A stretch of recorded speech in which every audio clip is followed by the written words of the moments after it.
Hey, we are recording. So, for those listening at home, welcome to the Live from the Sword Coast podcast. My name is Kevin Madison. We have a special session planned for this evening, and I am your dungeon master. I'm not going to be revealing what we're playing just yet because this is a surprise for our player this evening, who is Brent, a regular fixture on the Live from the Sword Coast podcast. Hi, I'm Brent, and I will be playing Unknown. Okay, so Brent, here's what you need for this evening is you've got your two different dice, right? Right. Okay, so the mechanics of this game are remarkably easy. You're rolling both dice. You pick one of your dice to be your positive dice and one of them to be the negative. You roll them both, and you take the negative from the positive. I played this game before. I just can't remember what it is, or I've used this mechanic before. So what this is like, for instance, this one would be a 3. Right. That is called the swerve. Then what you do is you add that to your ability, and that tells you what your result is. In this game, you're basically, you don't roll for damage. Excuse me. What you do is you take the amount of success, the amount that you succeeded by, plus the damage effect of the thing, less the toughness of whatever target you're hitting. That tells you how many wound points you do. Okay. So the game that we're playing is it does not attempt to simulate reality by any means. What it tries to simulate is high action, kind of like high energy, high, physics defying action movie mechanics. What you're playing, who you're playing tonight is a FBI agent named Paul Shaw. Okay. Paul is a Chinese descended American who is from San Francisco. You got some abilities as well. One of the things that I'm going to get you to come up with in a moment here is the melodramatic hook. One of the big things about this game is the players play a much bigger role in narrating what's going on and what's happening than what they do in typical games. It's important that you describe, you have a lot more control over the environment than what you do in other games, because you get to describe shit to make it sound cool or make it, sound neat. So you play a much more active role in the narration and kind of describing the scenes and stuff like that. Okay. The other thing is that there is the melodramatic hook, which is sort of your really, over the top reason for sort of being driven. You're, like the cop who's been, wronged, or, the only, clean cop on a dirty force or whatever. The melodramatic hook plays into this other aspect of the game called the buy-in.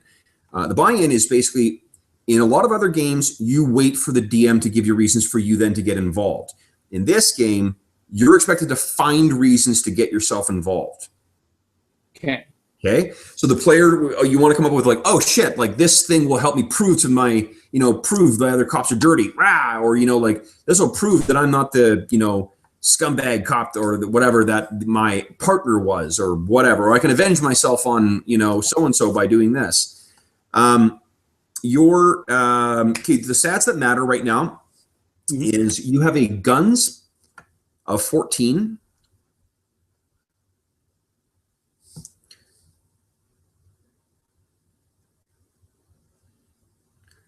Yeah, Brent, just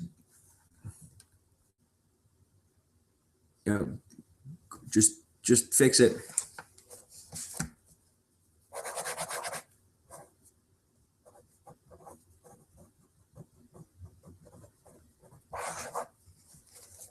Just go to your settings.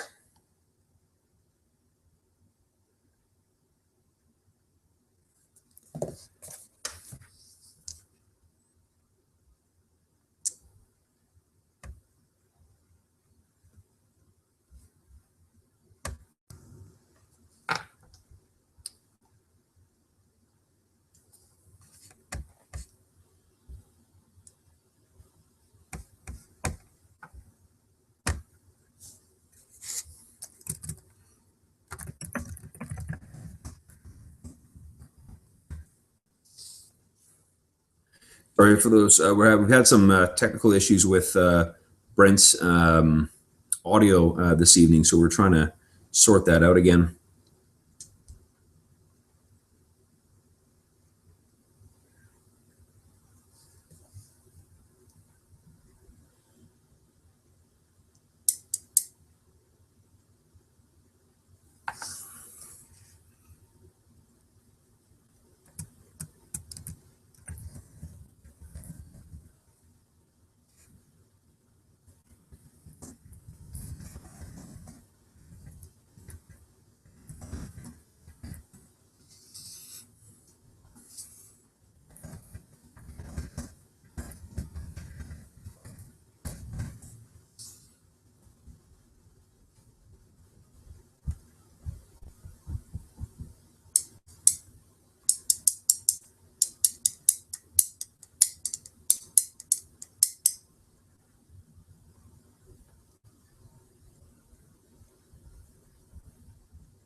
Mm.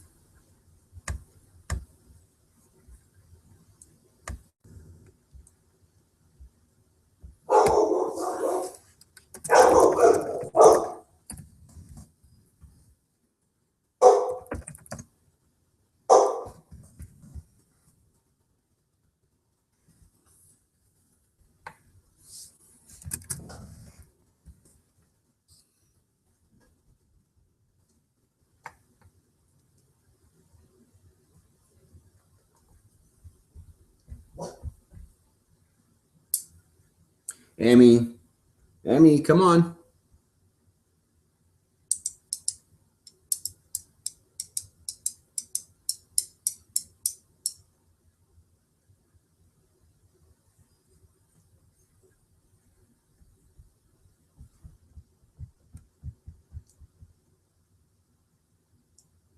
So we are trying a few other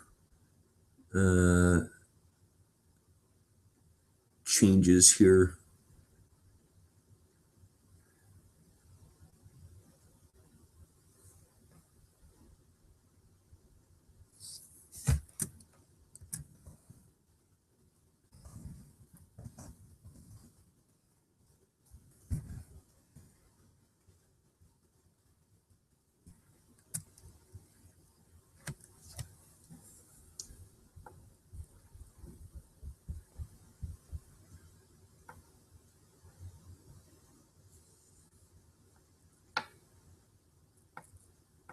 Okay, Brent is attempting to restart his computer to see if that makes a difference for him.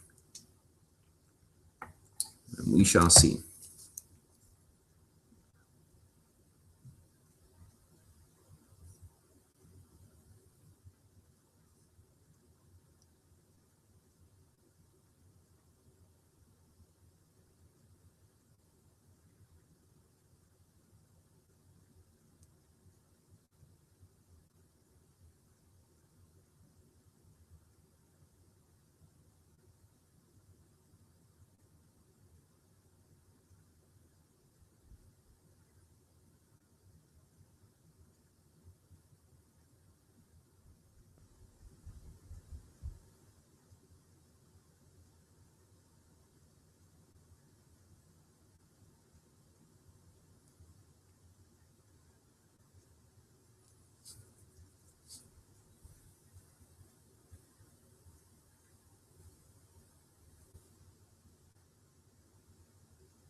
Hey, how's this?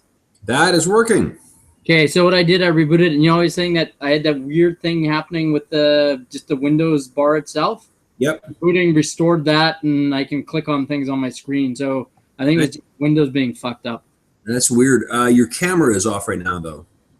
Oh. All right, let me see what I can do. Oop. Can you hear me? I can hear you. Can you hear me? Oh, I can. Yeah, I can hear you just fine. Just can't see you. Yeah, what the hell's going on with my camera now? Camera says it's on. Hmm. And I'm fucking around switching it back from front and back camera, but it's making no difference. Holy crap. Can you see yourself? Like, is your image displaying on your screen? No, which is bizarre. Try maybe going into that settings again. See if the selection for the camera is fucked up. No, it's the camera's fine. I just went through it and I've been playing around. Try, like, if there are other options it gives you, try changing it, saving it, and then try changing it back and saving it again. I did. It's just giving me the options between my front and back camera, and saving it, going back in makes no difference. No. Oh, there we go. It's working. Okay. It worked. I just had to do it off and on like 3 times. Nice. When in doubt, remember that in Osborne Village there used to be that repair shop, that like AV repair shop that was in there. Uh-huh. I still make reference to it because there used to be a sign they had that said, "If it's stuck, force it. If it breaks, it probably needs fixing anyway." Yeah, my personal thought is I've got that background disadvantage in real life, that like Gremlins thing or like the Dresden Files, where electronics just don't work around certain people. Yeah. I'm just a certain person. Okay, sorry. So what I was saying, Brent, is that so again, your character's named or for tonight at least is Paul Shaw. He's an FBI agent who is Asian American origin, Chinese American origin specifically. Your skills are, or your stats at least, are guns at 14. Okay. Martial arts at 7. Defense at 13. Okay. You have a stat called Fortune at 8. And speed of 6. Now, Fortune is is sort of like a action points or like feat points stat that does extra double duty. You can spend your Fortune points to add a D6 to any roll. So that and you can decide after the fact. Once you've made the roll and once you found the result, you can decide whether or not you want to add a fortune dice to it. Now, because your outcome dictates how much effect there is, so like how much damage you do with a weapon or an attack. Sometimes, if you want to really like lay in the hurt to something, you can use your fortune die to do that. However, there's certain things that require you to make fortune tests, which are just like luck tests. When it's just really a matter of random luck as to whether you're affected or not. You'll make a fortune test, and that's based on your current fortune. Fortune refreshes at the start of every session, and there are other things that can allow it to refresh as well that we'll get into. You have 2 weapons. You have a Colt Detective Special, a revolver, and the stats for the revolver, damage is 9. You can basically put these, it's 3 numbers, and you can just put them down, and it's really, you can write what these mean or just remember them because there's only 3 numbers. Yeah. Okay, so 9 is, what is 9/1/5. Okay. Okay, 9 is the damage. So that's how much damage you do with your revolver when you hit. The 1 is the concealability. Concealability is the number that's added to the target number when you're trying to hide a weapon on you. Okay. And the final number is your reload. Now, the way that this game works, combat works, is it's divided into basically things that are called sequences, and there's a mechanic called shots. The way that it works is start of each sequence, you roll 1d6 and you add your speed. That tells you how many shots you have. It's kind of like Scion, it's kind of the reverse of Scion. Scion, remember, you keep bidding up. Yeah. You get further and further. This is different. You count down. So you start with the number of shots, and then normally your actions, like any action you're going to take, is generally going to be a 3-shot or a 1-shot action. 1-shot actions are quick things, drawing weapons, readying weapons, very quick kind of things. 3-shot actions are things like running, shooting, most other attacks, anything that's taking up like what would take up about that amount of time. There are also interrupts. There's an interrupt called dodge that you can do that immediately adds a +3. Costs you 1 shot and adds 3 to your defense. And you do that as an interrupt. So if you're tagged by someone, you can choose to spend an interrupt. Once you count down from the top of the shots down to 0, you start a new sequence. And if you've used a weapon for one sequence, every time you start shooting it in any subsequent sequence, you have to make a reload check.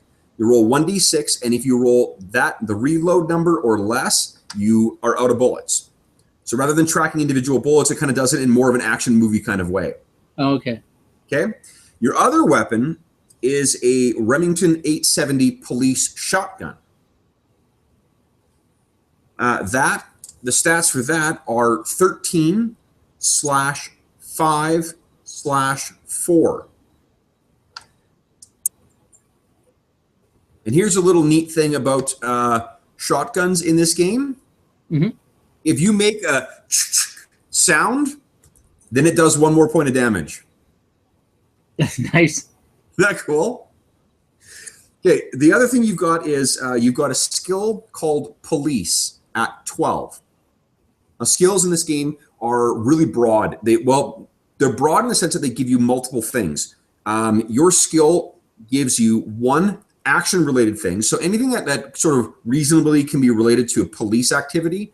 And I'm the ultimate judge of that, but usually this game encourages you to say yes. So any action-oriented thing like, trying to intimidate a suspect or trying to investigate a scene or whatever, you'll use that skill as an action. It's also a knowledge skill. It's a knowledge thing. So it dictates things that you might know, and it also provides context. So every skill in this game gives you action, knowledge, and context. Contacts are generally a dice roll too, and depending on whether it's something that is necessary it really depends on how much it drives the story forward. If it's stuff that you need to learn in order to get the story moving, it's going to be a low number to reach. If it is something that is just like color or whatever, the difficulty may be higher. But characters in this game are already on the like way above superior, like the average person. These are action movie stars, not, starting off people. The other thing, let me see, what's the other thing you need to know right now?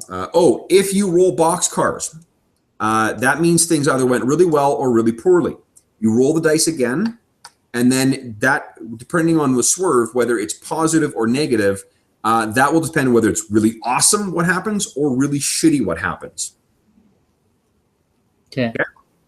So, our scene opens with you.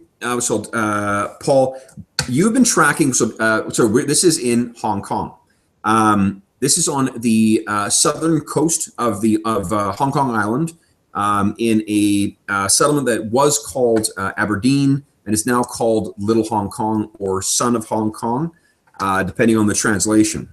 Little Hong Kong is a community that is set basically in this really well contoured bay or harbor that has these big mountains that, like the mountain, or rather the island of Hong Kong, it has these massive peaks, not massive, but I mean big peaks that sort of dominate the middle of it. And then the settlement is sort of sprinkled or built around it. On the north side is Victoria, which is now called Central, and some of the other districts. On the other side facing the Pacific Ocean, is Aberdeen, or Little Hong Kong.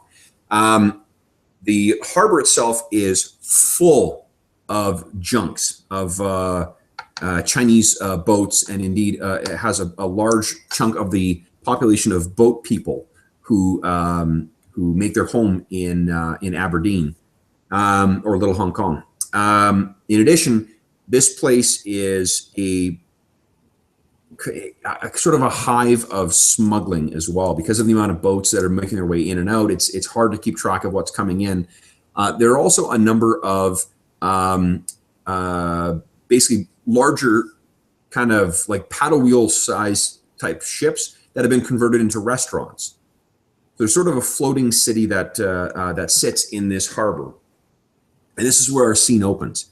The pounding rains of the rainy season are falling down on Paul, on you, as you're making your way along the docks towards this one particular restaurant that you know as the Lotus Queen. Now, there is a look of grim determination on your face. Your hair kind of clings to the side, drenched as you are.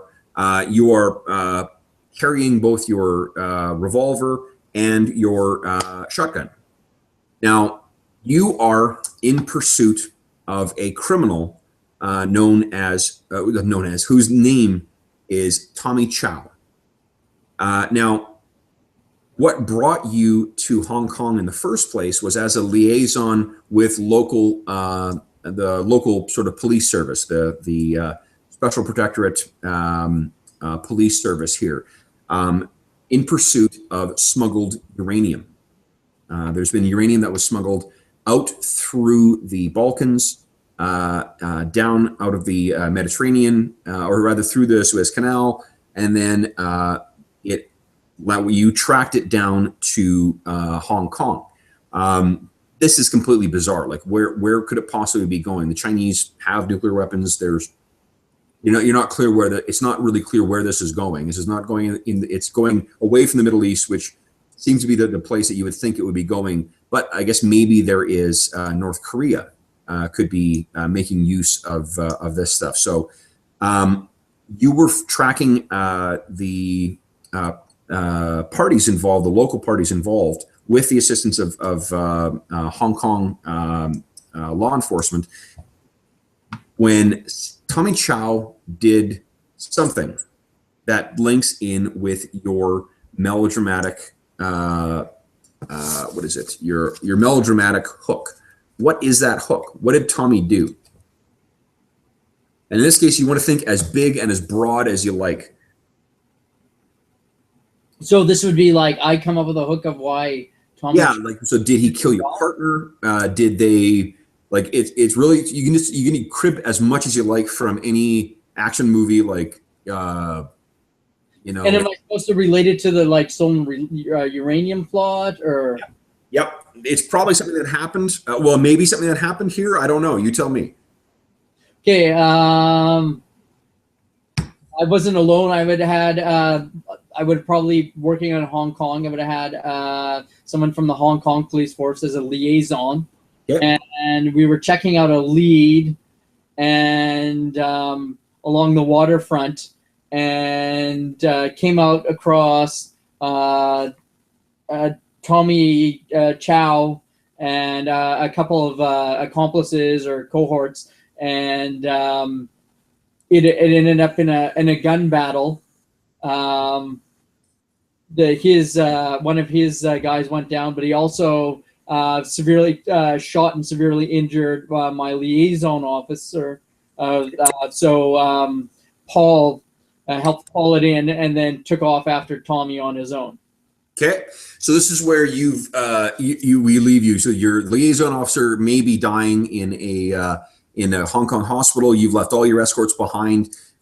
You have just your gun and your what do you call it? Your shotgun with you. Now, two other things that you've got that I failed to mention before. These are what's called shticks. Your two shticks are one of them is called hair trigger neck hairs. What this does is it gives you +1 to your defense for the first sequence of any fight that your opponents start unexpectedly. So when you're ambushed or when someone tries to, get the jump on you, you get +1 defense for the first sequence. Okay. Another thing you can do is because this game doesn't use maps and it's action movie kind of trappings. What you can do is as a 3-shot action, you can try to cheese it. What cheese it is just get the fuck out of the fight, run away. But you have an ability called Stop Right There. And what it is you spend 1 shot to automatically stop an enemy from cheesing it. The thing is, you can only cheese it once per fight. So essentially, you've got a way of locking guys down. Cool. Okay, so the rain is pounding down on you. The bright lights and the garish kind of Asian style neon lanterns are hanging on the side of the Lotus Queen, and you're walking up to the gangplank, the wide gangplank that leads up towards it. You don't need to make a check, but you can see that there are 2 of no doubt of Chow's goons who kind of stand there. You can tell them they're goons because they have that, like black leather jacket, black shades, even though it's pouring rain, and they both have that triad look. That Tommy obviously is a member of a Chinese triad.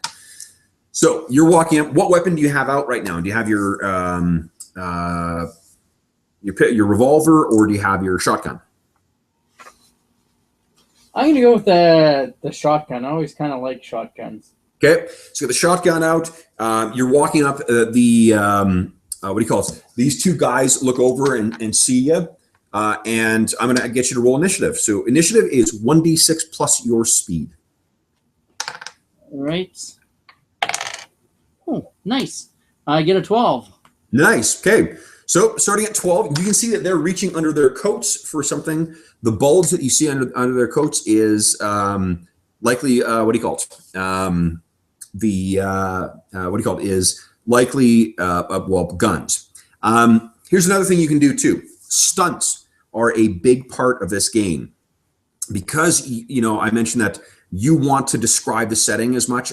You get to add cool shit in. Either you can add 2 to the difficulty of your attack, or you can use a result of 4 or higher. So if you get a swerve of 4, or sorry, an outcome of 4 or higher on your result, you can do something cool in addition to doing damage. So you could, like, you know, if you want to, like, I don't know, like distract a bunch of the guys, you could say, you, like, in addition to shooting the guy, you're knocking out some lights from above that fall down on top of the guy, or, you know, that loosen them, you know, mooring, or really, I mean, it's really only limited by your, I've come up with shitty examples, but it's whatever you can come up with in your imagination. Okay. Okay. The only thing is you got to decide, either wait to see what your outcome is, or just say you want to take the +2. The other thing is just like in 13th Age and in some editions of D&D, there are mooks in this, and you will be told when they're mooks. These 2 are mooks. When they're shot once or hit once or whatever, they're done. Okay. Okay. So I've got a shotgun. I'm at relatively close range. Yep. To take them down in a single spread, would I have to call that? Yeah. What you would have to do is multiple opponents is -2 to your basically -2 to your attack. Okay. Okay. So and here's another cool thing that I really like about this game. There are no penalties for adverse conditions. Instead, you get bonuses if you are immune to them. Okay. Nice. Yeah, it's a neat way of sort of just turning those things around. So if you happen to have, like, you know, night vision goggles or whatever, like, you get a bonus to doing those things rather than having to constantly do that math. Because they assume that people are, you know, if everyone's affected, well, then really who cares? You're going to end up with the same sort of modified results anyway. So if you're going to make an attack, it costs you 3 shots. It's a 3-shot thing to make an attack. Do you so wish go a drop from 12 minus, okay, like that, and that's how I'd go down my actions. Exactly, yeah. So we're starting at 12. Yeah, do you want to try and hit more than one of them? Yes. Okay. Mooks have a defense of 13, so it means your guns is a 14, effectively is a 12 against them. Okay. So nice. Bam. Go ahead and make an attack roll.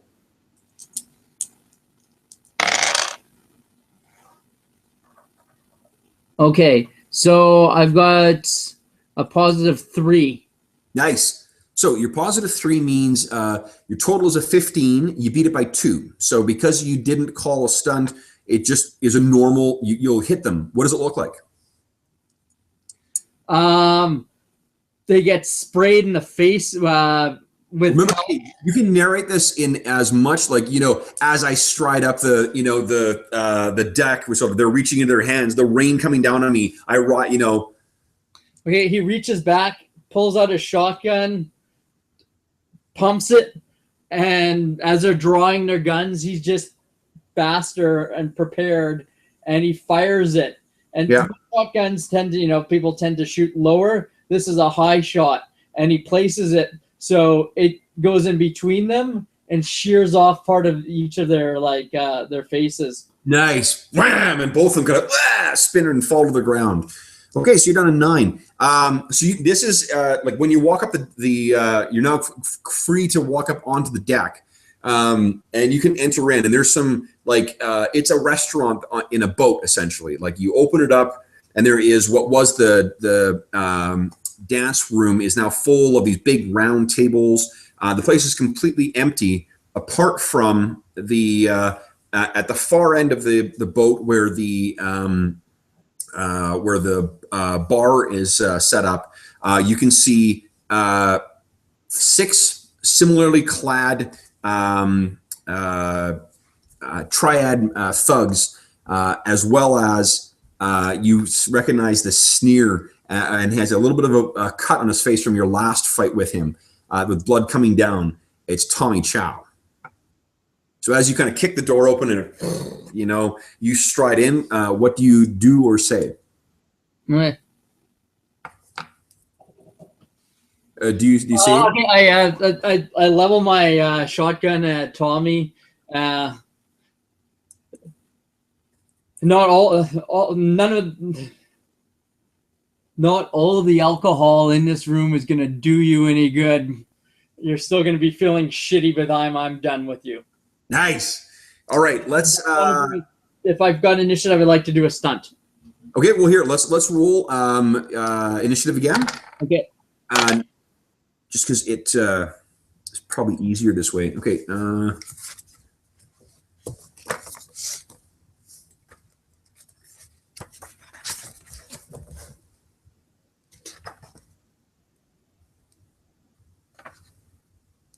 Here we go.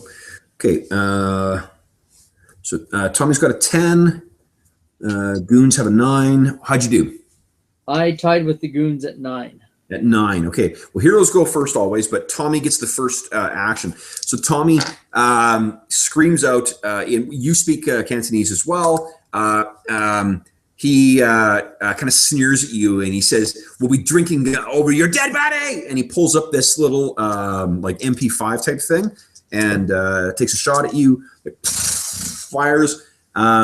He got a it's 12, and this is basically as he sort of runs to the side, trying to take cover. I got a 15 against your defense, which is 13. Okay. Oh, sorry. No, hold on. I'm doing this wrong. 1. It's a 30. Yeah, 13. So all you do, you take 12 damage. So it'll be 12 minus your toughness.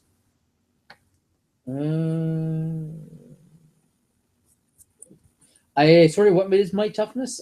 Your toughness is, oh fuck, I didn't give it to you. Sorry. Your toughness, I believe, is an 8, but let me double check that. Your toughness is a 7.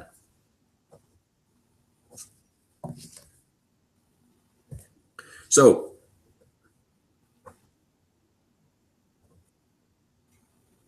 you take basically 5 wounds. Now, the way wounds work in this is everyone has base, with some exceptions, everyone has the same amount. When you hit 25, you get -1. You have an impairment of -1. At 30, you get an impairment of -2. And then at the end of each fight, then you, once you reach 35, you have to make what's called an up check. And that is your toughness check against a difficulty of 5. If you succeed, you stay up. If you fail, you drop down. And then at the end of the fight, you make what's called death checks, which see whether you've been like fighting through the pain or whatnot. Okay. Okay. So you got 5 wounds. So it's kind of sprays. There's explosions as the lanterns on the tables kind of, are hit, and you kind of, clipped by one of the stray rounds. Your turn. What are you doing? Okay. I want to do a stunt and spend a fortune dice. So do I roll a 3rd die as a positive? Roll first, and then you can spend your fortune die. Okay.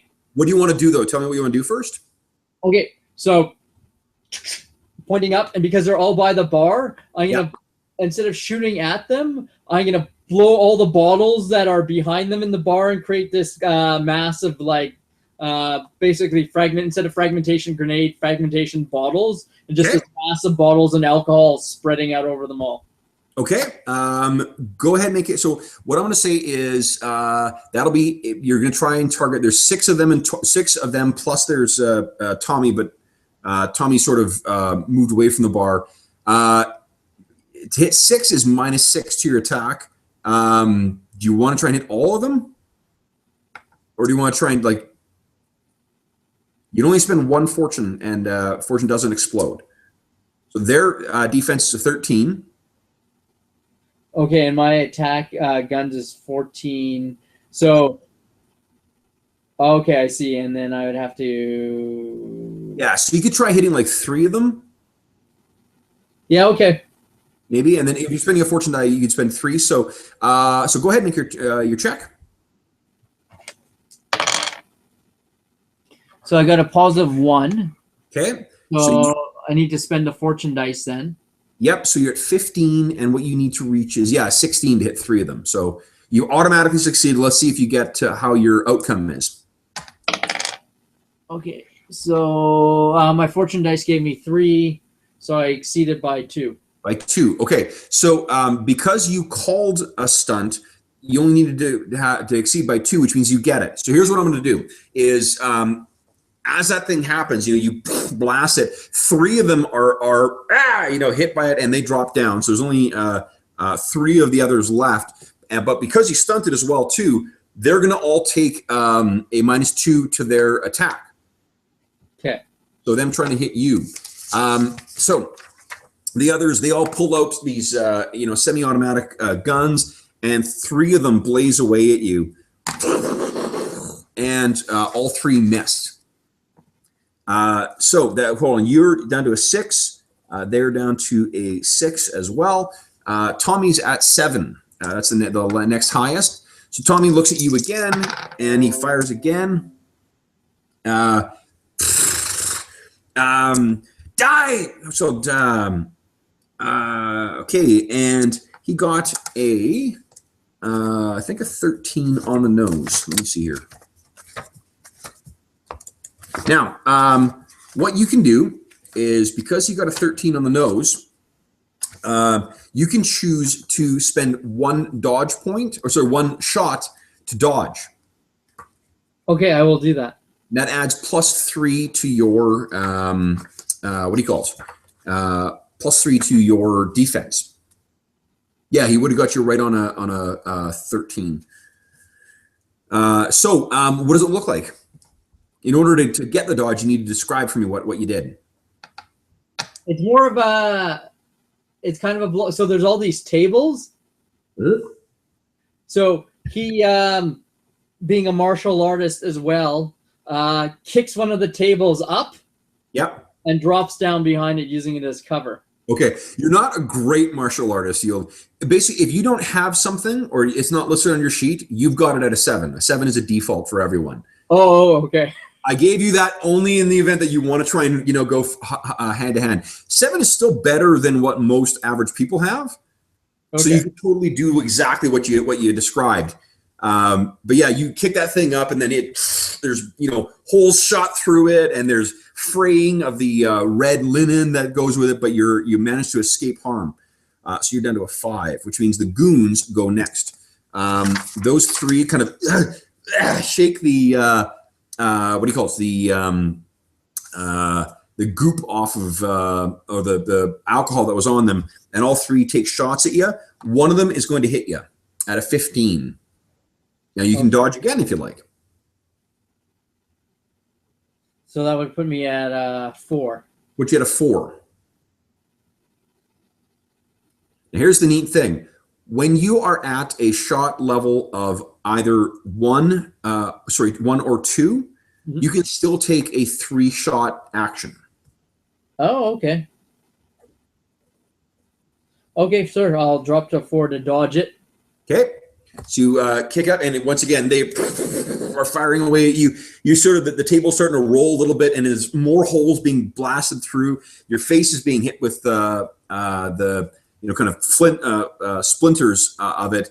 And there's still that kind of, ambient, Chinese pop music playing in the background as well, too. And it's your turn. What are you doing?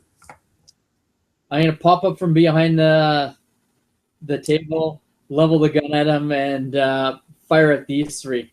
Okay. Nice. Go ahead and make your attack roll. Okay, and it's this would be minus, because there's 3 of them, and it's -4 or -2? -3. However many, whatever number you're shooting at, that's the penalty. Okay.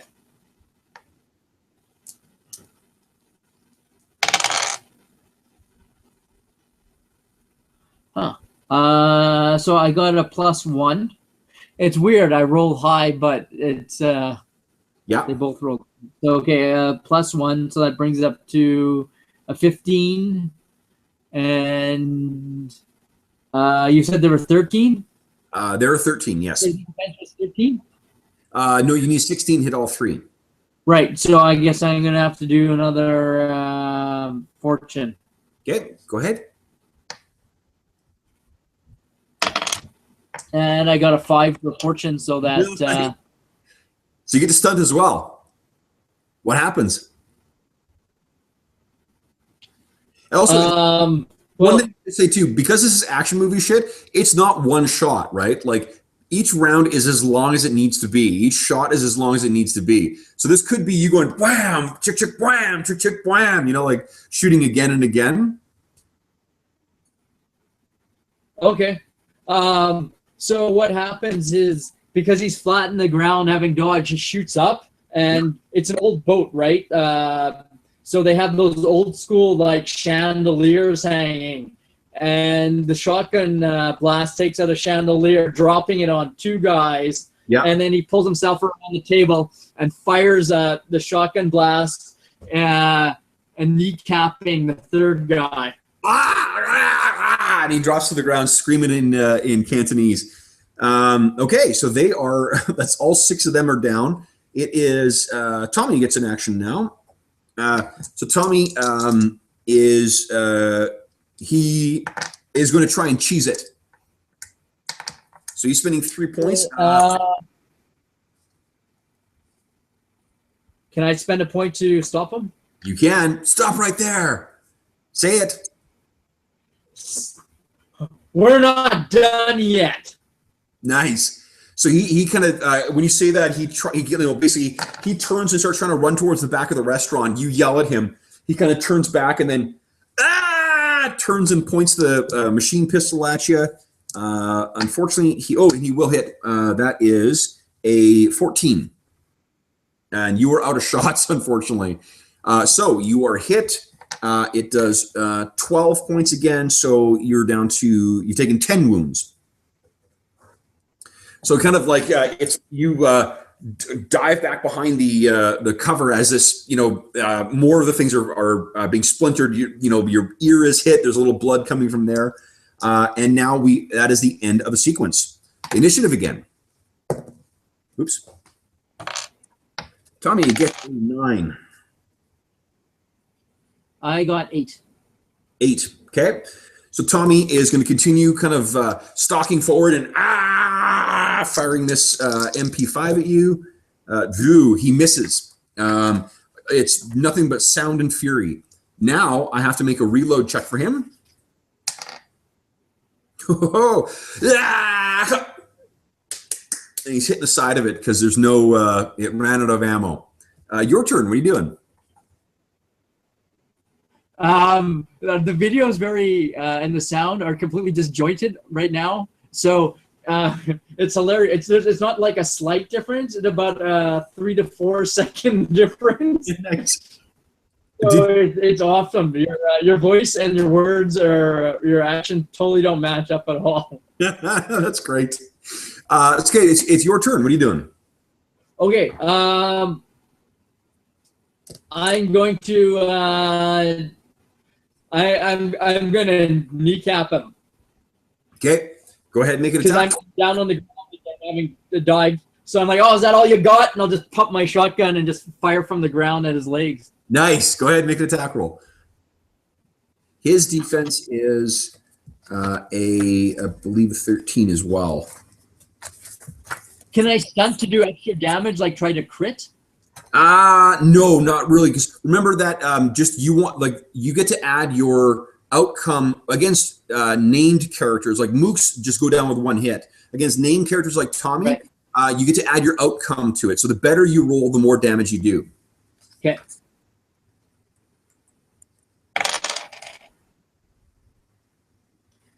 His defense. All right, so I got a 1. You got a 1?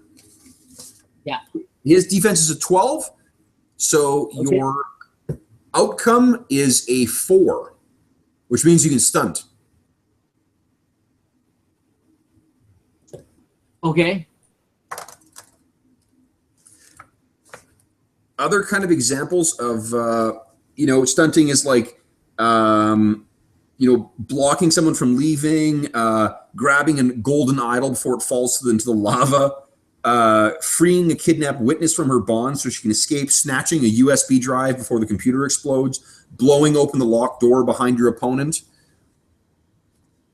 Is there anything like I can do to? I was trying to like immobilize him by like shattering his legs or. What I'll say is that, yeah, what do you call it? He'll have to, if he wants to move, he's gonna have to free himself from some of the shit that's been sort of knocked around him.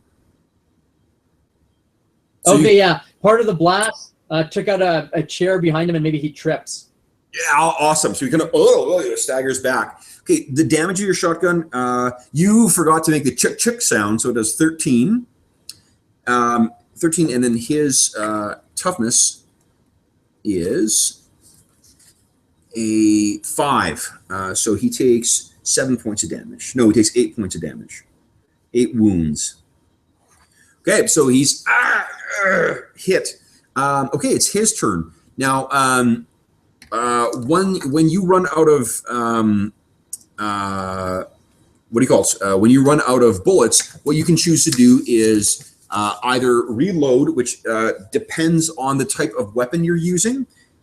For him, it would cost 3 shots to reload, which is what he's going to do because I think he really likes that gun. So he's down to 3, and you were down to 5. So he kind of throws the clip away, grabs one from his pocket, slams it in, and readies his gun again. Your turn. What are you doing? Okay. Since he's on the ground, I'm gonna. You need to make a reload. Fire my shot. Brent, you need to make a reload check. So roll 1d6. If you roll 4 or less, you're out of bullets. All right. I rolled a 6. Nice. Still ammo in there. Okay. So your turn. So what are you gonna do? I'm just gonna pump a sled and pump a sled slug right into him. Nice. And what does that sound like? Did you get that already from me? Got it now. Yeah. Nice. Okay. So go ahead and make an attack roll.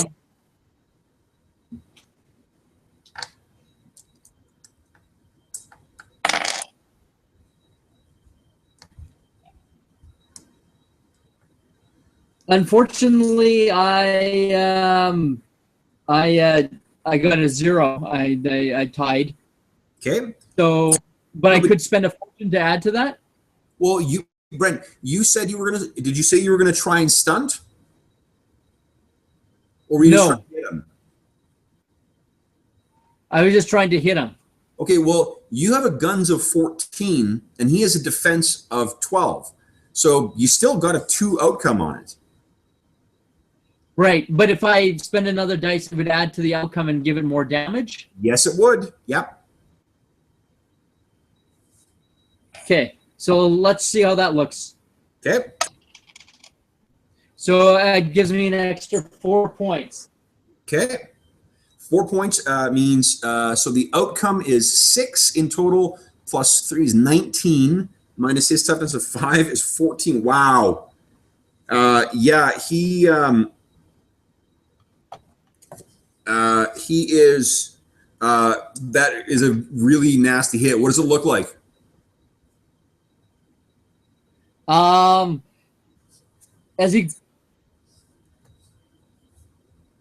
As he goes to keep shooting at me, and he was reloading, and as he takes his hand away from the clip, I get my gun up before he can get his, and my shotgun blast shears off not his gun hand, but the opposite hand that he was reloading it with. Nice.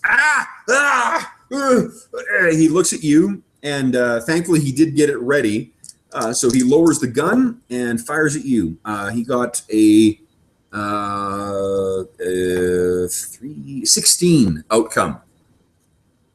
Or sorry, 16 is his total result. You can spend fortune points on your dodge check, incidentally. So if you take a dodge, and then if you choose to, you can spend a fortune die on top of that. Because the reason I mentioned that is because if you dodge, it still doesn't. He still hits you. It just hits you with less force. Okay, so dodge works again. How? Dodge gives you. It costs you 1 shot, and it does +3 to your defense. So that would bring me to 16. Yep, which means he would still hit you, but his outcome is a 0, which means it's just the damage of the weapon. But the thing is, you could also spend a fortune point to raise it further, which would mean that he would miss you altogether.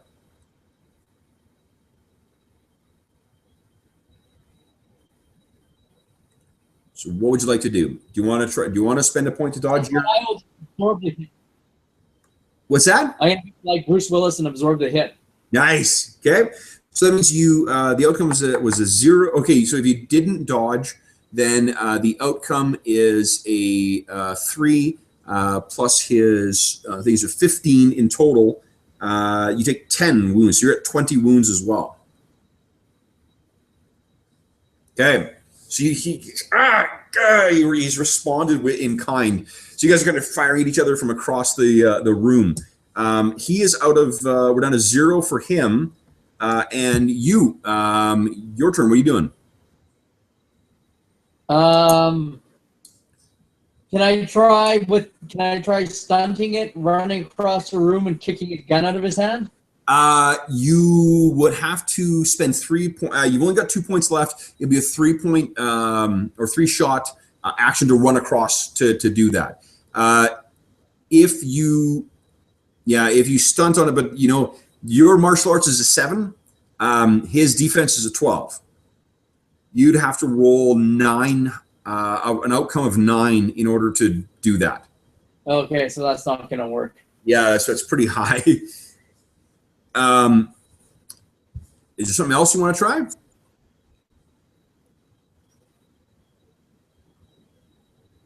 Yeah, I'm just okay. I've used the tables. I've used the alcohol. What else can I use here?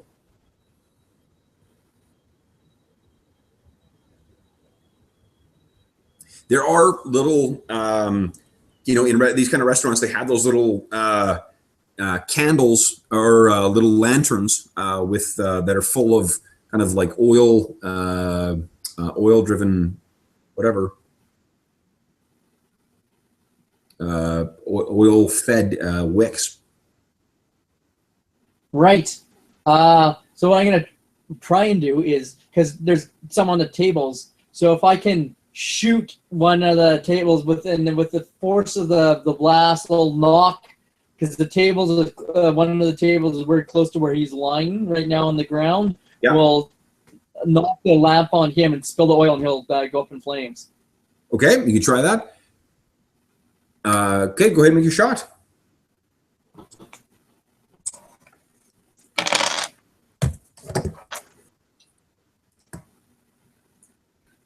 I got myself a 0 again, so that's a flat 14. 14. Okay, his defense is a 12, so that is good enough. You fire it once, and it kind of knocks this thing up and over on. Okay. Go ahead. I was just gonna ask because it was only by 2. Do I have to like stunt it to do that? Because you called a stunt. If you call a stunt, it means +2 to their defense. If you wait and see what your outcome is, then you have to get 4 or higher. That's why it's better. Okay, I get it. It's cheaper to call it ahead of time, but it means that you might miss. So I'm going to make a defense check for him. So unfortunately, he does do well enough. So you do shoot him, and your outcome was was 2 because your guns are 2 higher than his defense. So he takes 15 points of damage minus his toughness. Whoa, he's quite badly hurt. He's suffering from 2 points of impairment at this point. So he's hit, and then this thing comes up, and he sees that you blasted. You kind of hit the table, and then you try and hit him with it, but he manages to kind of stagger to his feet and scramble away as that whole area catches up in flames which licks along the wall and catches some of the other fallen, what do you call it, tablecloths, and is sort of arcing its way along, down the length of the ship. You need to make a reload check, and then we're going to make an initiative check. Okay. I failed. I rolled a 1, so that was it for me. Okay. So you're out of your shotgun's out of ammo. Now, what you can actually, you're out of shots. So it's go ahead and make your initiative roll. He got a 10. Oh, I also got a 10. Sweet.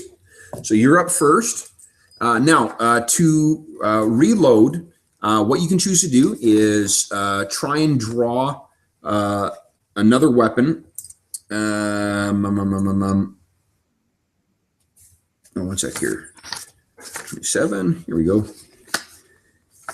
So to let your current weapon fall to the ground and draw a new one costs 2 shots. To reload a shotgun costs you 6 shots.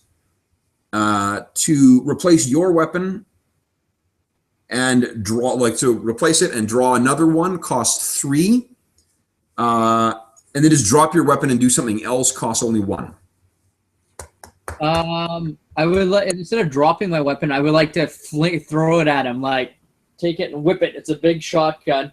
Yeah. Go ahead. It might hurt him, but at the very least, it would definitely be distracting.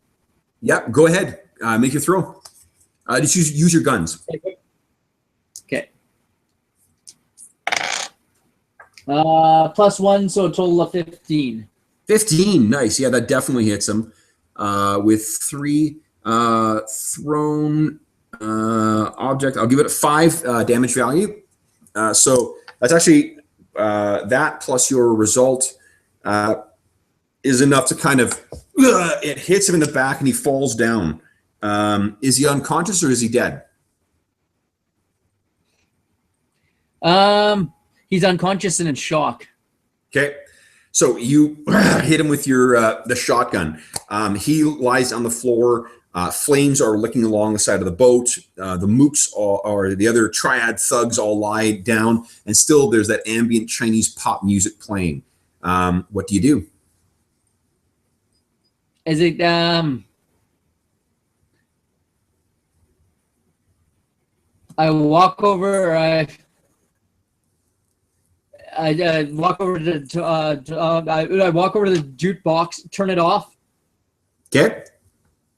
Pour myself a drink of whiskey. That's the one bottle that wasn't shattered. Okay. Nice.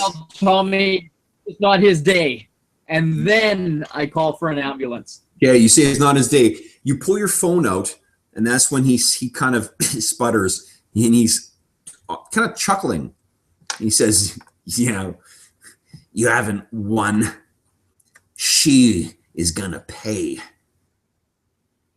Now, who does he mean by she?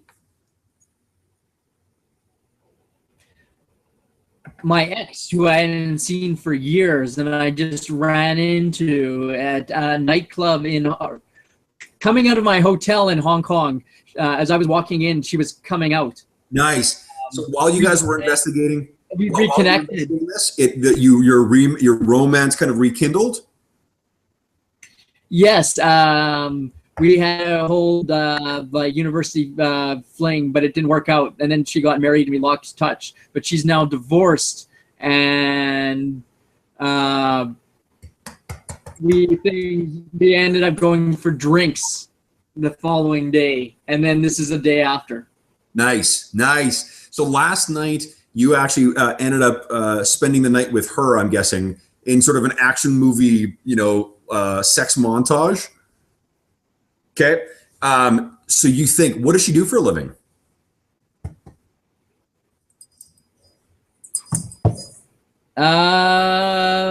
Journalist.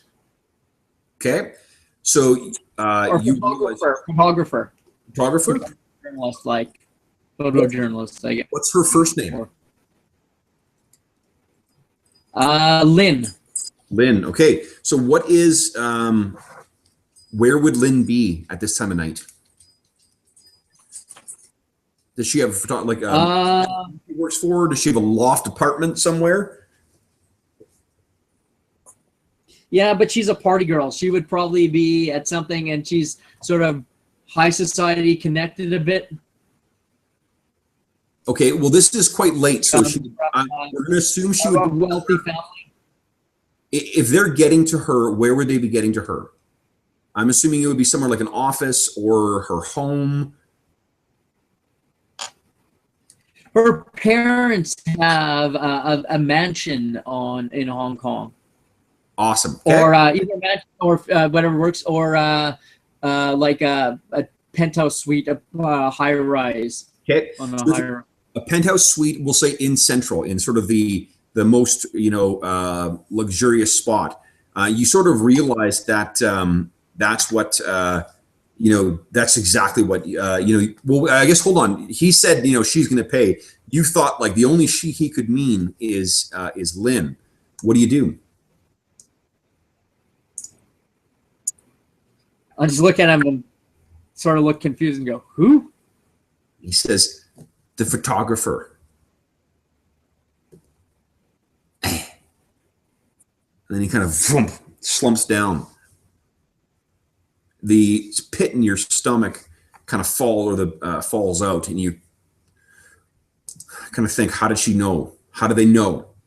This is exactly what's happened with the triads. They seem to have been everywhere.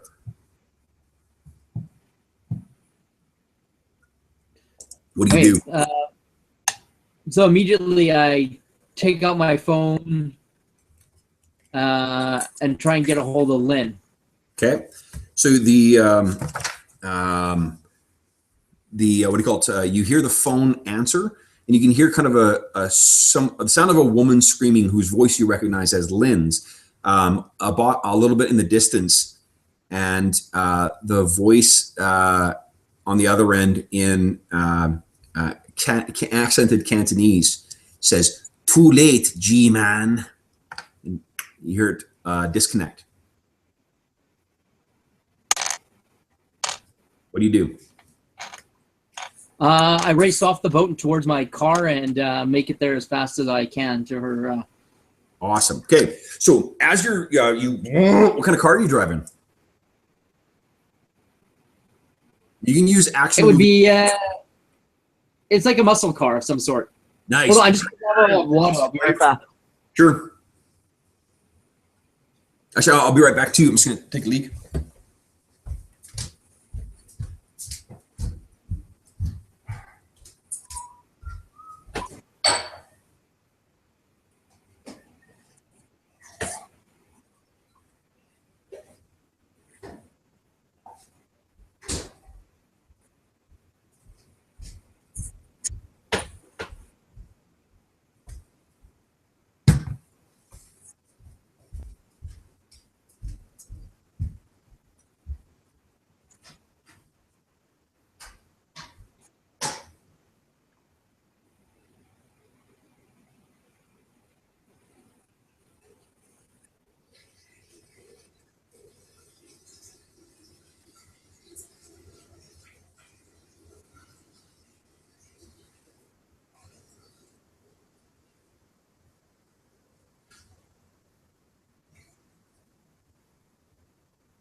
Okay, back? Yeah. Okay, so your muscle car roars to life, or the engine in your muscle car roars to life, and you go screaming off, fishtailing as you start, when your headlights disappear into the darkened night. You go screaming down the highway, your mind is reeling, and as you kind of go along the highways, as you get down into central, into sort of the downtown core of the largest city on Hong Kong Island, what used to be called Victoria City. You're driving along, and the streets are full of kind of revelers and party goers still, and everyone's dressed in sort of the expensive, kind of high fashion chic that you expect of the young and the wealthy. And you kind of blink, your eyes blink for a second, and you think you see someone as passing who is staring directly at your car, and in fact, directly at you. You have to double check, but you're trying to keep your eyes on the road from the pounding rain and to avoid, some of the, maybe actually the rain has stopped at this point and it's just the rain slick streets, and you're trying to avoid the some of the viewers. The thing that draws your attention to this person is the fact that this appears to be a man dressed in long, like ancient Chinese robes with a furred hat or a fur trimmed hat, little kind of ball on the top, and a black and yellow embroidered robe on. Something that would have dated from the imperial Chinese period. Sort of kind of pass the person, and then you kind of get back your mind back on where you're going, get to Lynn's place, and then you see it again, and then you see him in a crowd that is crossing the street in front of you, and then he disappears. You've never seen this person before. You don't understand what the hell it is you're looking at, but whoever this person is, as he's walking past, he appears to be in his like mid-30s or early 30s. He's a grown man, but not old. And each time his blackened eyes match or meet yours. You're finally able to make it to Lynn's penthouse. The guard, I guess, maybe recognizes you from the night before, or whoever, like the parking underground parking thing. You roar down there, park the thing, and get to the elevator and use the access tab that she gave you last night to reach the penthouse. You reach the penthouse, the doors of the elevator open, and it's perfectly black inside. What do you do? I fish around till I find the light switch, and You hit a light switch. Nothing. Still darkness. Fortunately, the massive windows at the side allow the moonlight to come in. So the whole apartment is kind of bathed in this pale blue moonlight. okay, I draw my gun. Lynn, Nothing.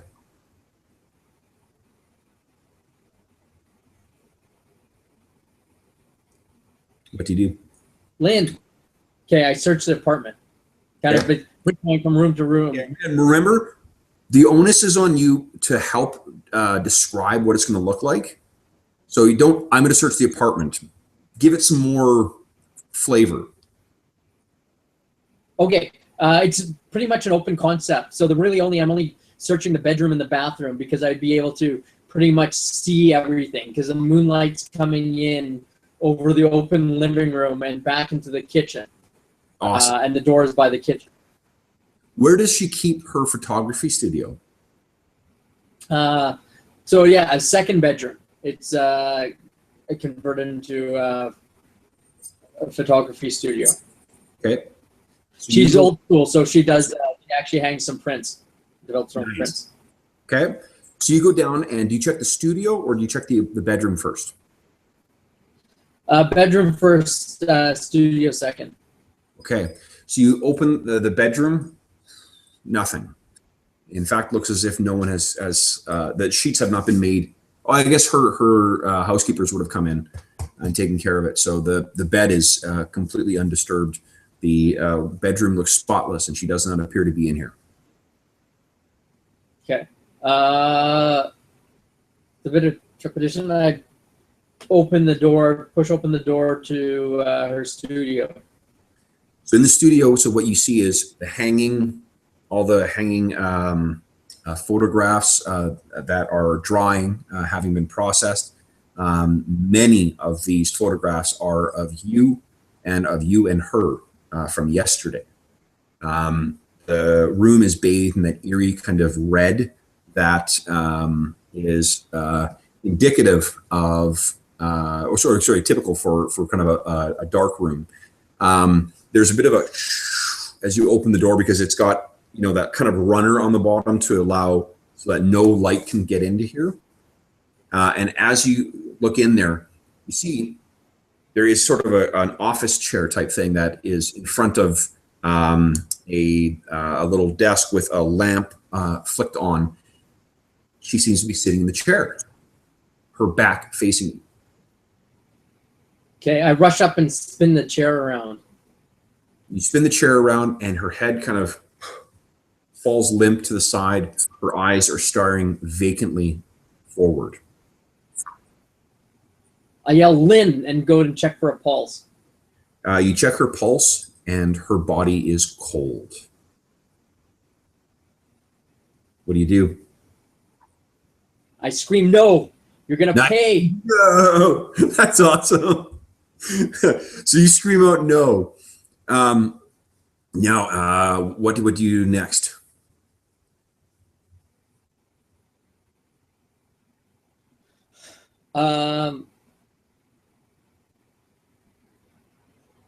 I search for, I must have some kind of like international police thing to give myself authority here, or how would that, or not really. You're sort of an officer.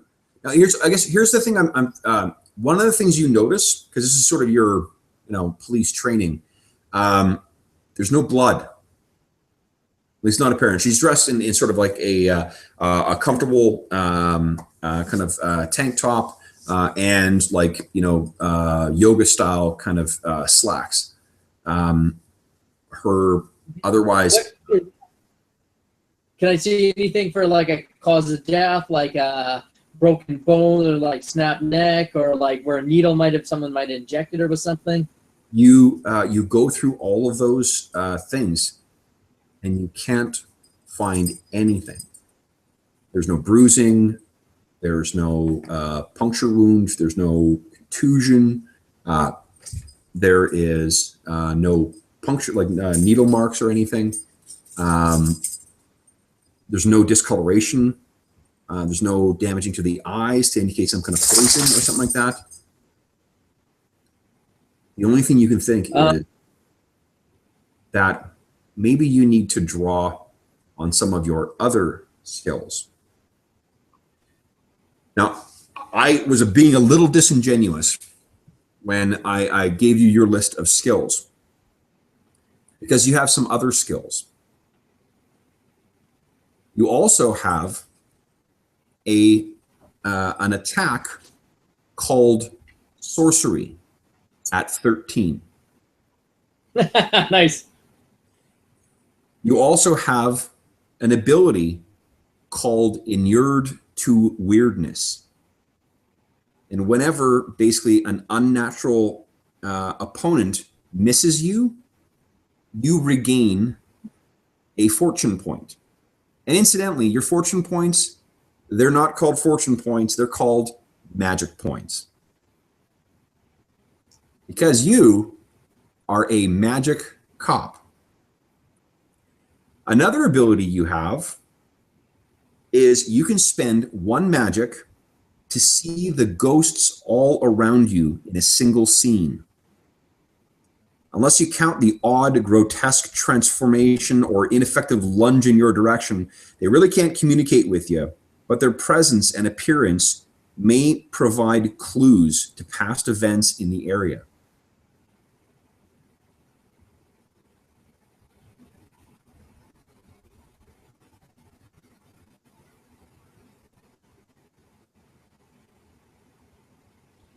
Okay. You're sort of thinking about this of like, maybe I. Oh, you also have another skill. It's info occult at 13. And remember, all your skills have 3 components to them: the action, knowledge, and the contacts. Okay. So you are sitting in, and your mind sort of turns to think, I wonder if this is some sort of, there's an unnatural explanation for this. Her body lies still on the ground right now. And that's the moment that you smell. Smells like burning hair. And you think you can hear a moaning.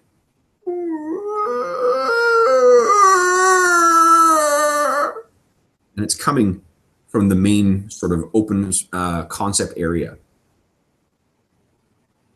Okay, I'll turn around and take a look.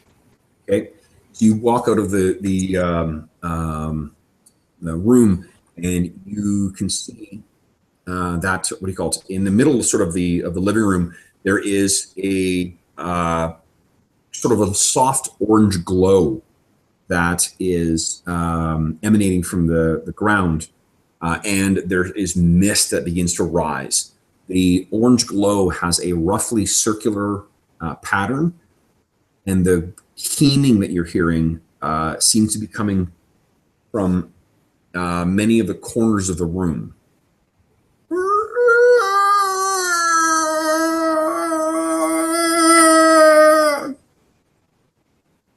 What do you do?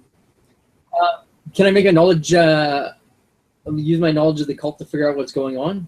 Oh, okay, yeah, absolutely. Go ahead, make a check.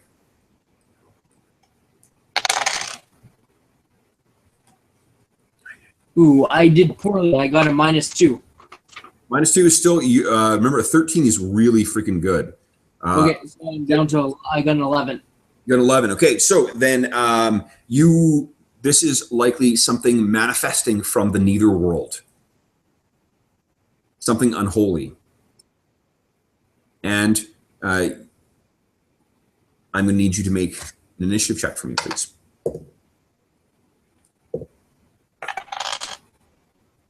$12.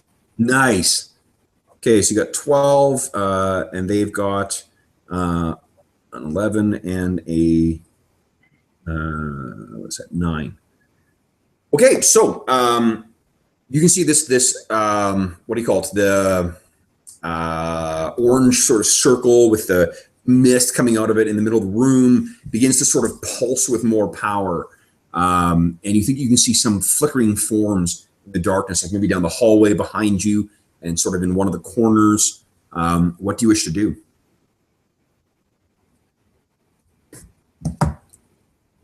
I yell out, "Beyond foul creature," and a bolt of arcane energy shoots from my hand. You can't do that. You don't have that ability. Sorcery is an attack, and I'm going to tell you in a moment what you can do with it. You have to have, just because you've got sorcery doesn't mean that you get to toss around bolts of magical energy. That is your skill to attack, the same way your guns is. In this game, yeah, you don't have that. You're not that kind of magic cop. That's okay. Okay, but I wanted to mention one thing that you can do is you can do what's called a partial recovery. And what it is before you roll initiative at the beginning of a fight, you can reduce your toughness by 1 in order to reduce your wound total down to a 10 and to regain half of your spent magic. And this is, if you're a food type, you roll your neck from side to side, clench your fists, and make bone cracking noises. Other hero types will leave it to you to find, what other kind of thing is. But it's basically you kind of like, all right. You're at 20 wounds right now. Okay. So it's up to you. So I will do that. Okay. So I would drop my wounds to 10. Okay. And give me down to 5 magic. So round up. So I'm back to 7. Yeah, that's right. Okay. Now, you can hold an action, I suppose, if you like to. Like if something, you can't toss, magic bolts, but. So how would I harm supernatural creatures? There are, in most cases, good old-fashioned lead. There are certain things like ghosts or other sort of insubstantial creatures that may be immune to it, but a lot of supernatural creatures need to manifest in order to actually fight, which means they can just be, injured the same way that, same way that corporeal beings can. You just got to hope that whatever the hell's coming through that place is something that's going to be corporeal.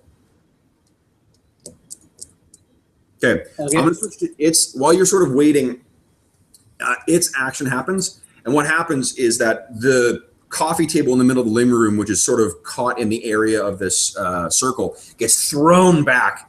And this massive, the size of a small hatchback creature roars out of the circle as if crawling out of a hole.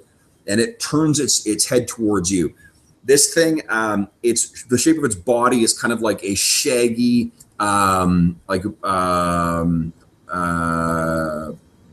Mongolian yak kind of, and it stinks with that pungent smell of wet animal. Its face appears to be a massive bone white, kind of like pointed cow's head. And there are two big white sets of horns, one massive one jutting out from the side and another two from the front. And this thing's hooves kind of hit the ground, and you can see it burns the carpet from where it touches when it hits the ground. Its eyes are smoldering red, roiling with some kind of unnatural energy. It turns towards you. It's a long tongue kind of lashing out and licking the air, happy to be back in the corporeal world and eager for mortal blood. It turns and says, "The wrath of Gao Fang Lu will be upon you, small creature."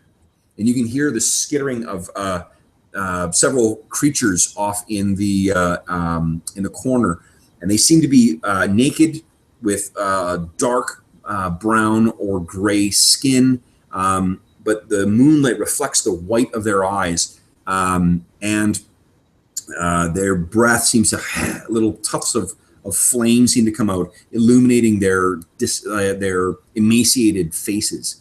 Now, the final ability that I didn't mention, Brent, that you have is an ability, is an attack specifically targeting supernatural creatures.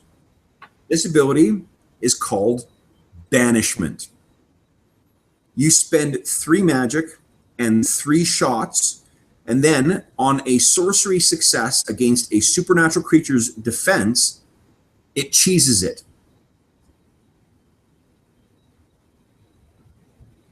On a failure, you regain the magic points spent. Okay. So it costs 3 magic? 3 magic, then you make a sorcery attack against its defense. If you succeed, it cheeses it. Okay, so and it's 3 bullets too, right? 3 shots, that's right.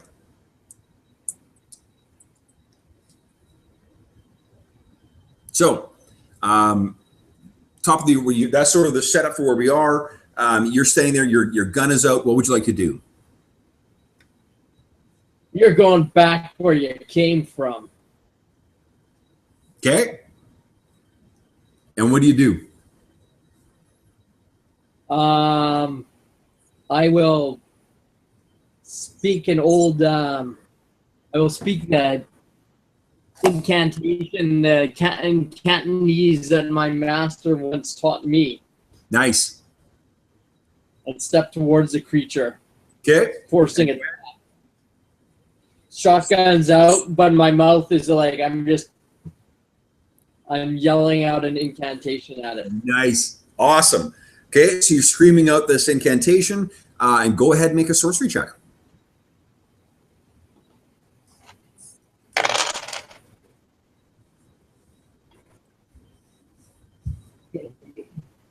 I beat it by 1, so that's a 14. 14? But I want it to look, really cool. So, can I use a magic point to boost it? Yeah, go ahead. Oh, I rolled a 6. Nice. Okay, so what does it look like? What happens is I start out and my voice gets louder and louder talking in Cantonese, and the louder it gets, the more confident I get and the more fearful and timid it gets. And as I start moving forward, it starts backing away. Nice. It starts until I get to that pit where it comes from. Okay, so it continues backing up where it goes. It finally, you can see its shaggy form begins slowly disappearing beneath it. It kind of, whoa, no, no. And then as the last tip of its white bones or white horns disappear into that portal, the portal sort of closes and then explodes out with a wash of energy that as it hits each of the things that are crawling up towards you, they and disappear as if smoke or mist disappearing in the morning. At that moment, you sort of look around, you see there's perfect stillness around, and the sun begins to rise above the western, or in the western sky. And you see the gray light of dawn. So, what are you going to do? I go back to Lynn's body. Okay. And I'm going to use my skill of sorcery to see if the cause of her death might have been something mystical. Okay, it would actually be your info occult. Sorry, in my info occult to see if anything was. Okay, why don't you, go ahead and make a info check for me, please. And I got a -1, so a total of 12. Total 12, okay. So the you sit down and you sort of maybe bring out you maybe do is you pull out an old kind of collection of I Ching. What are they called? The sticks that you use for it, for the pentagrams or penta whatevers. Yeah. And you sort of begin focusing your chi and cast down and begin to read what's happened. What you can tell is that whatever, basically what you sense from her is kind of a gaping psychic wound. The residue of what would, I guess, be her soul, sort of some tattered remnants lie, metaphysically speaking, in her body, but otherwise it's as if her soul has been ripped from her form.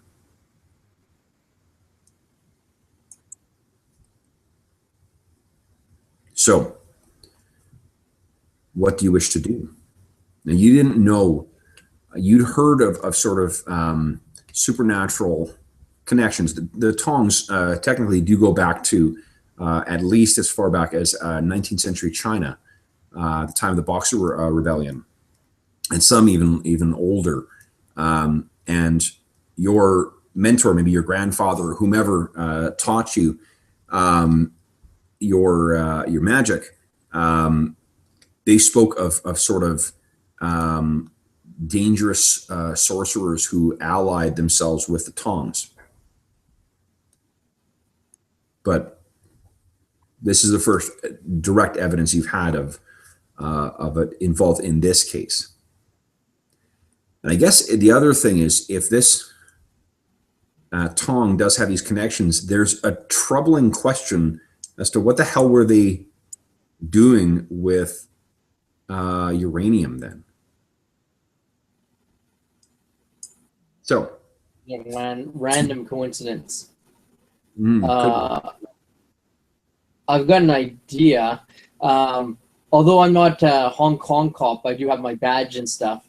Do I have enough police knowledge and cultural knowledge to figure out whether I'd be able to use that to either legitimately or bluff my way to get the doorman or the security guard to allow me to see surveillance footage?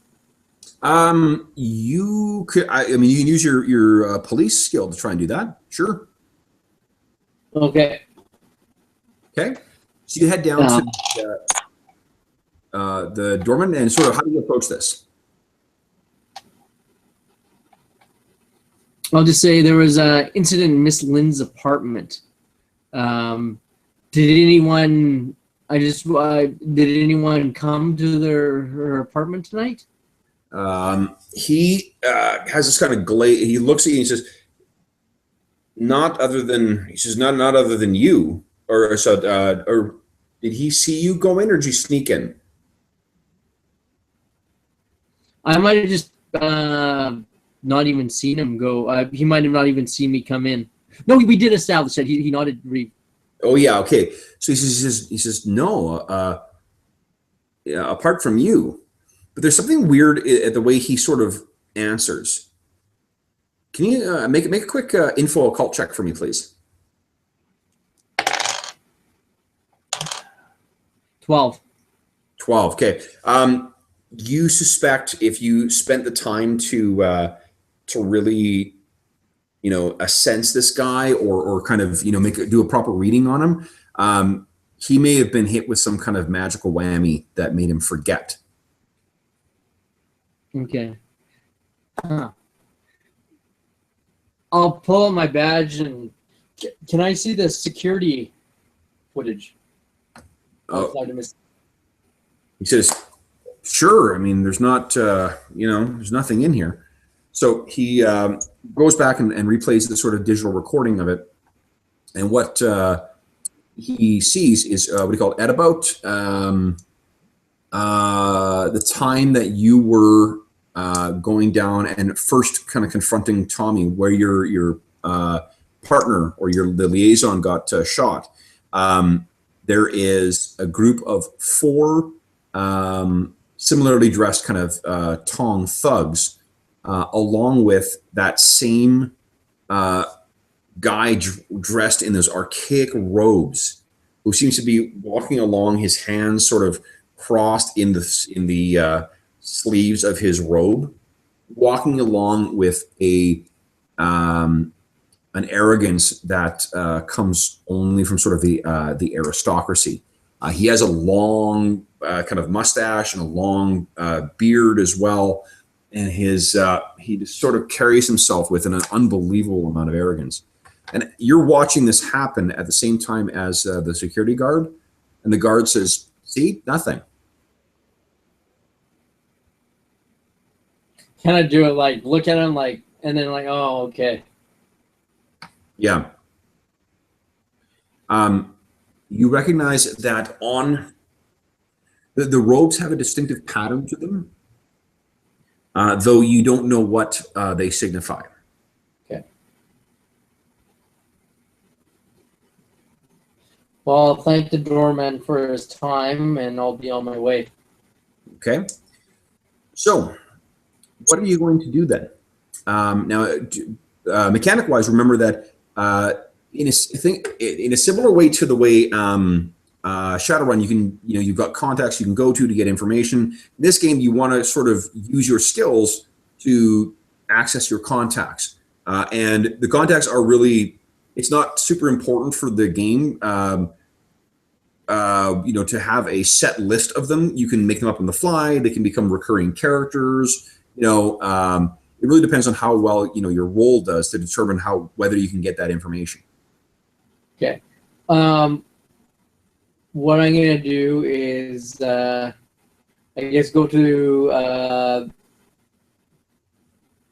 the hospital to check on my liaison and to show I'm not like disappeared before I become a suspect after calling in like a bunch of corpses. In this kind of game, that's fine. In this kind of game, it's more important to sort of focus on the action. You know, like that's the stuff to get to the sort of everyday. Think of you know, again, the obligation is to sort of, you know, to find the reason to buy in to sort of the next, you know, thing, and think of whether, you know, is this something that would be would have a scene wasted on it in an action movie. Gotcha. Yeah, this I think is good though, because that fits in with your melodramatic hook. So that's a good thing to do. You would check in and like you know, you go to the hospital and all the Hong Kong police are around and they're like, you know, they're all, you know, oh, we don't know if he's going to make it or not. He's still in surgery, you know, and they want to know whether you got to Chow.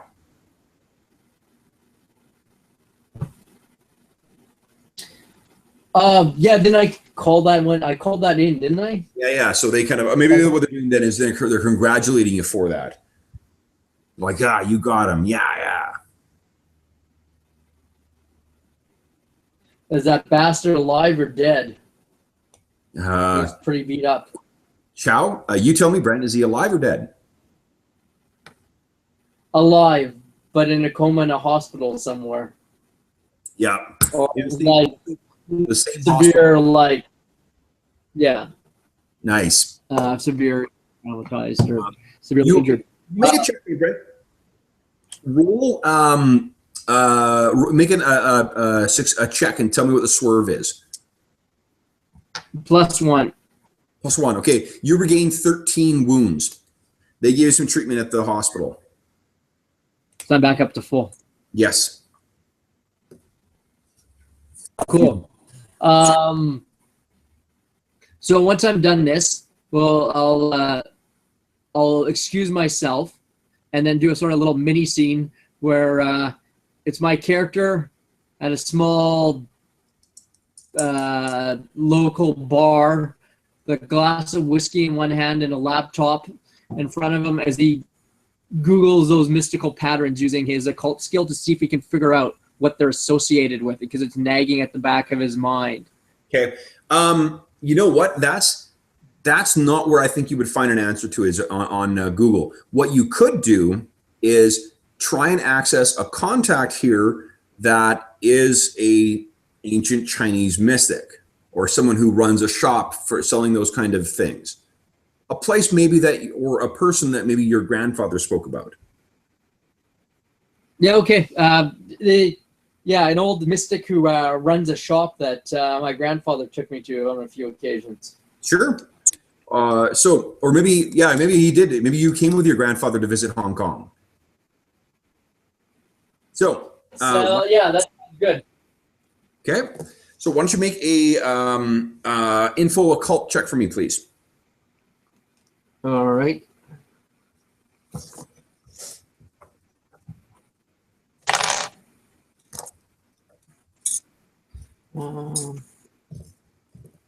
I got a 10. A 10. Okay, that is actually still good enough. So, the guy's name. Let's check here. Is what I got to do is actually flag some of these pages. Okay.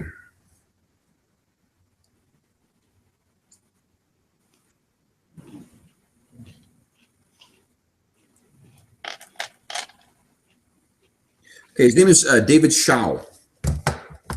Sorry? His name is David Chow. Mm-hmm. So, and he runs a rundown old, shop full of kind of, Taoist charms and, Buddhist chimes and other sorts of, various Eastern occult accoutrements and powders and whatever. So you walk into this cramped place, and this old guy. If you can kind of picture, what's his name, Egg Chan from Big Trouble in Little China. Okay. The old guy with the 9-demon bag. Mm-hmm. That's what he looks like. So he kind of comes, around the corner, and he looks up. And would he recognize you? Yes. Okay. I've changed a lot because of who he is. He always never seems to be caught off guard. Okay. So he comes in. He says, "Paul, I thought I might see you. Come. And he comes in and gives you a hug. Says, "How was your grandfather?" Unfortunately, he passed. Well, he a long life he had, and good. What are you here for? Well, it's been a while. I've grown up and become a cop. I work for the FBI. I'm here as a liaison, working with the Hong Kong police. So as he's sort of making the tea, he looks over and he says, "And that's what brings you to my shop? You think perhaps I am supporting terror?"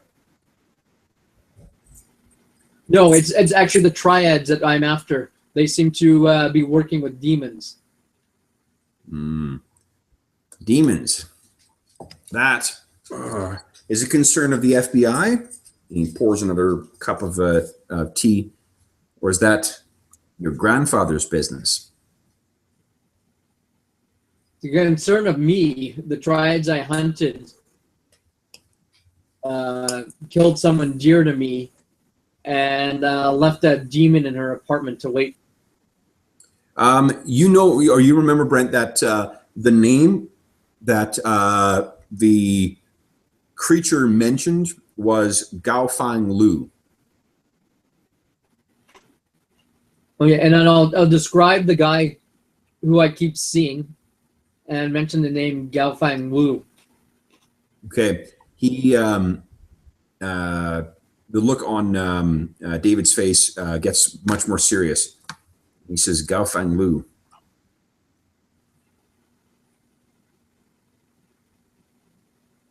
Paul, have you heard of the Eaters of Lotus? You haven't. I have not. Who are they? One of the powerful factions that arose in the earliest years of unified Qin, ancient China, was a group or a collection of eunuch sorcerers who called themselves the Eaters of Lotus. Rumors say that these eunuch sorcerers had the power to pass through the centuries like they were curtains, moving at will through time itself to extend their demonic influence. The design that you described on the robes is consistent with that, though that man is quite young. Gao Feng Lu is one of, or is rumored in historical texts, to be one of the most influential of eunuch sorcerers. The eunuchs were a powerful force in the imperial court for many centuries. And these heartless sorcerers as with others, turned to, or as with others, were a powerful political player in the emperor's area, in the imperial court. But they turned to a darker path, seeking to control the flow of qi across the world, using their dark Feng Shui to manipulate the flow of power across the oceans of time. And he pulls out a little, and while he's been talking, he's been working his way through one of his bookshelves, brings out this ancient scroll. He kind of rolls it out, and this thing looks like it's a miracle that this isn't disintegrating at David's touch. But you can see depicted on it a bunch of woodblock designs or paintings of source or of kind of imperial Chinese nobles wearing robes very similar to what you saw that man wearing in the crowd and in that video. Huh. Those robes are very similar to what he was wearing. Says the leaders of Lotus may have made their way to the modern day, which bodes ill for all of us. Their extent, for them to be reaching their grip this far forward means that there is something here that they want to grasp. Have you told David about what happened to Lynn? Not yet, but I'll describe it. And the fact that it looked like her soul torn out.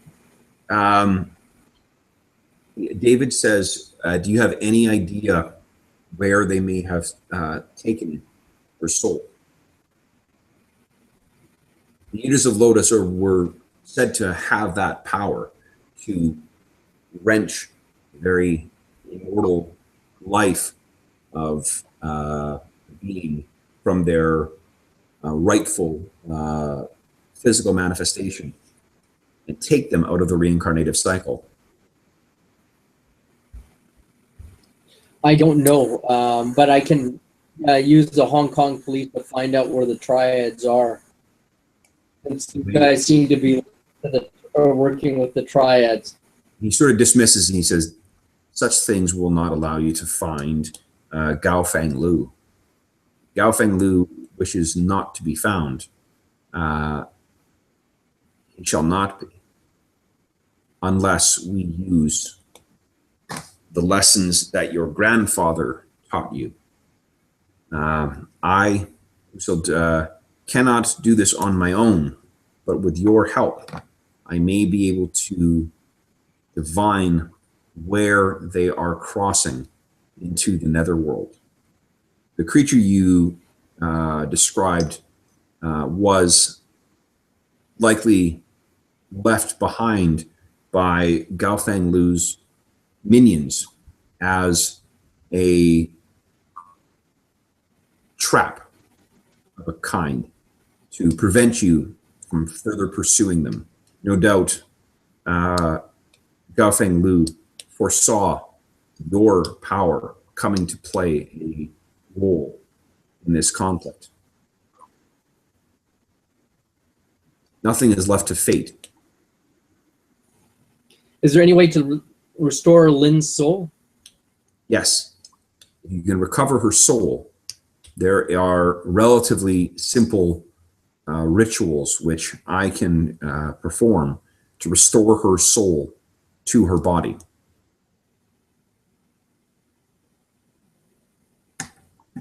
The trick will be to locate where he is keeping it. And I cannot fathom why he would be taking it why he would take it and then try to kill you as well.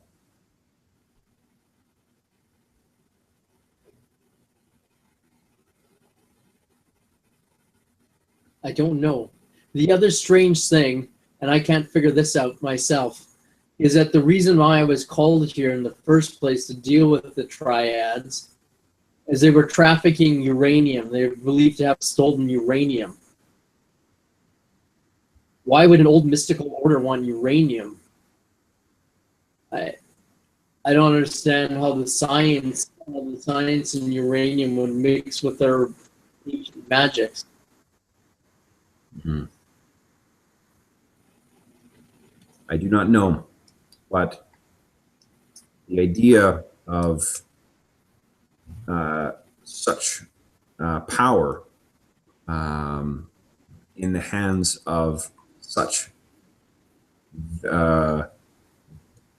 irredeemably evil creatures is deeply concerning. But